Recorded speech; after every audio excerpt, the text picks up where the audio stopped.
Sexual gender-based violence, or SGBV, is one of the most common types of violence seen in the world.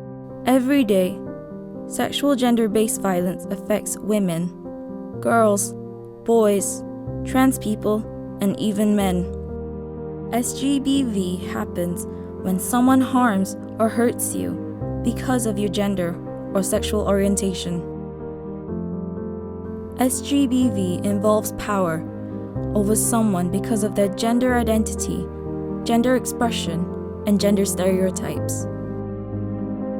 Sexual gender-based violence can be rape and molestation, emotional violence like gaslighting and bullying, physical violence like hitting. Economic violence is where the abuser has complete control over the victim's money and other economic resources or activities, as well as harmful traditional practices like forced and child marriages. SGBV happens offline and online, with women and trans women being easy targets due to gender norms and unequal power relations. SGBV leads to damaging effects that can last a lifetime, affecting health, including long-term health issues and psychological trauma.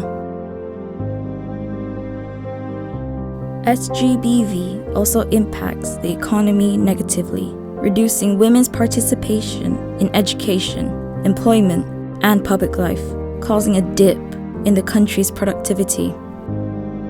Research findings have shown that domestic and intimate partner violence cause more deaths and involve higher economic costs than homicides or civil wars.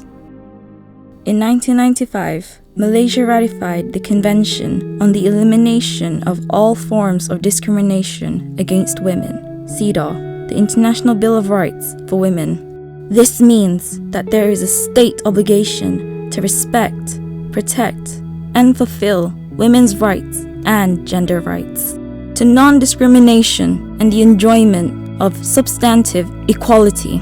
In 2015, the United Nations General Assembly adopted a resolution on the 2030 Agenda for Sustainable Development.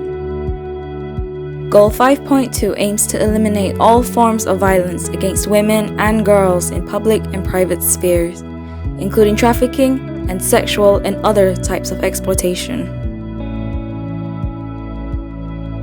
While Sustainable Development Goal 16.2 states end abuse, exploitation, trafficking, and all forms of violence against and torture of children. What can we do to end all forms of SGBV? To end SGBV, the state must take all measures in prevention, protection, prosecution, punishment, and redress. Survivors of SGBV must be given all necessary assistance. At an individual level, we should all know our rights and help end SGBV. Changing the mindset of communities by highlighting the risks of SGBV and their responsibility to prevent and respond to it in the right way is also vital in ensuring that it does not continue to happen. SGBV is a violation of women's rights. You should be able to be who you are without any fear. What you are and who you love should not be the cause for any violence. It's time to end SGBV in all its forms.